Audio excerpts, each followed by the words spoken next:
pour construire un nuage de points entre deux variables quantitatives, il faut utiliser les données brutes de chacune de nos variables. Donc, à faire attention, un nuage de points est bien différent de tout autre graphique que nous avons fait avec les tableaux de distribution. Donc, pour un nuage de points, on doit présenter les données brutes des deux variables quantitatives. Une première étape pourrait être de prendre le temps de définir laquelle des variables serait la variable indépendante et laquelle serait la dépendante dans le cas où un lien pourrait exister entre nos deux variables. Donc, on utilise toujours la lettre X pour définir la variable indépendante et Y pour la variable dépendante.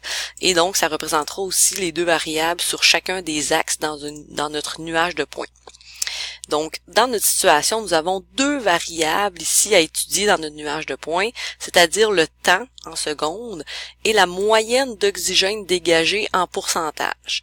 Donc oui, c'est vrai que nous avons une troisième variable qui sont les pH, mais cette troisième variable apparaîtra comme différentes séries, donc comme en légende. Donc on fera apparaître les 3 pH comme 3 séries de nuages de points.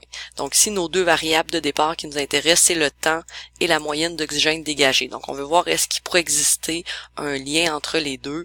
Est-ce que on peut voir se dessiner une régression linéaire. Donc, dans notre situation, c'est le temps qui va être notre variable indépendante et nous allons voir un peu la variation de la moyenne d'oxygène en fonction du temps. Donc, la moyenne d'oxygène dégagée sera notre variable dépendante, qui est en pourcent. Donc, pour présenter le nuage de points, il suffit de sélectionner directement nos données brutes dans notre série statistique, dans notre tableau. Donc, on sélectionne le temps et le pH 4. Donc, je commence par présenter le pH 4. Insertion, nuage de points.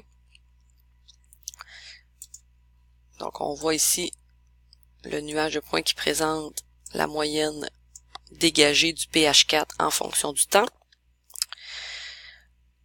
Donc, toujours de vérifier que la variable indépendante est sur l'axe des X et que la variable dépendante serait sur l'axe des Y. Donc ici, ça veut dire que on aurait le temps en secondes qui est présenté sur l'axe des X et on a nos moyennes d'oxygène dégagé en pourcentage sur l'axe des ordonnées. Pour présenter une deuxième série statistique dans le même nuage de points, donc il suffit d'aller dans le bouton sélectionner les données, donc dans notre outil graphique, création, sélectionner les données, et donc nous pouvons ajouter d'autres séries au même nuage de points. Donc je vais faire ajouter. Donc, de bien vérifier, de présenter les bonnes données brutes sur les bons axes. Donc, la série en X. Donc, en X, c'est toujours notre temps. Et en Y, ça va représenter nos moyennes pour le pH 7. Et je vais faire la même chose pour ajouter la série de données dans le cas du pH 10. Donc, en X, toujours notre temps.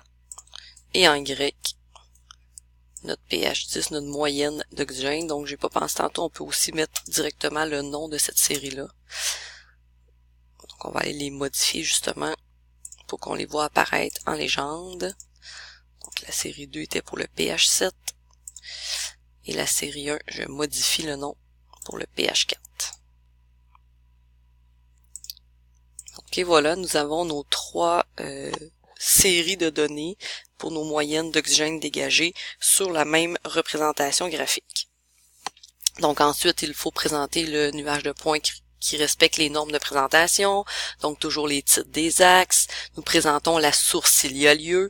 Et le titre du graphique est un peu différent cette fois-ci. Comme on veut encore une fois présenter un possible lien entre nos deux variables, donc on va essayer de mettre l'emphase là-dessus dans notre titre. Donc on mettrait par exemple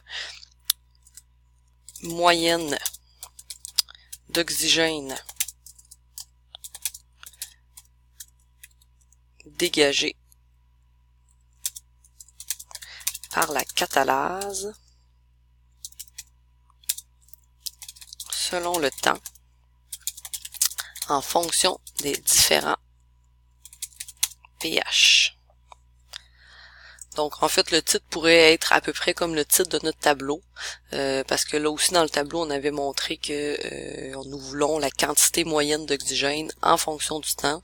Donc, on pourrait présenter à peu près le même titre là, dans le tableau et dans le nuage de points. Donc, c'est un titre différent des tableaux de distribution et des graphiques qu'on faisait. Donc, il n'y a pas vraiment d'unité statistique qui est présentée ici.